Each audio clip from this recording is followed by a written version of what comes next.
I got everything stripped down again. So I was at the point, I'm like, you know what?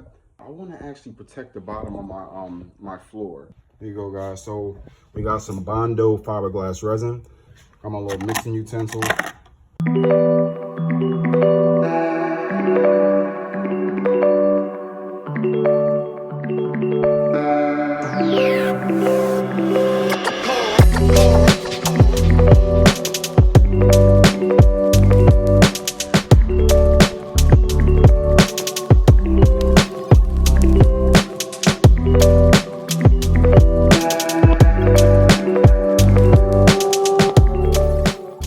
How it looks after I put that coating of fiberglass resin. And I had to do some kind of protective coating on it.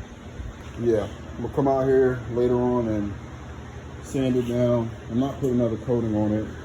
I might just take it outside and spray paint it tomorrow. I don't know.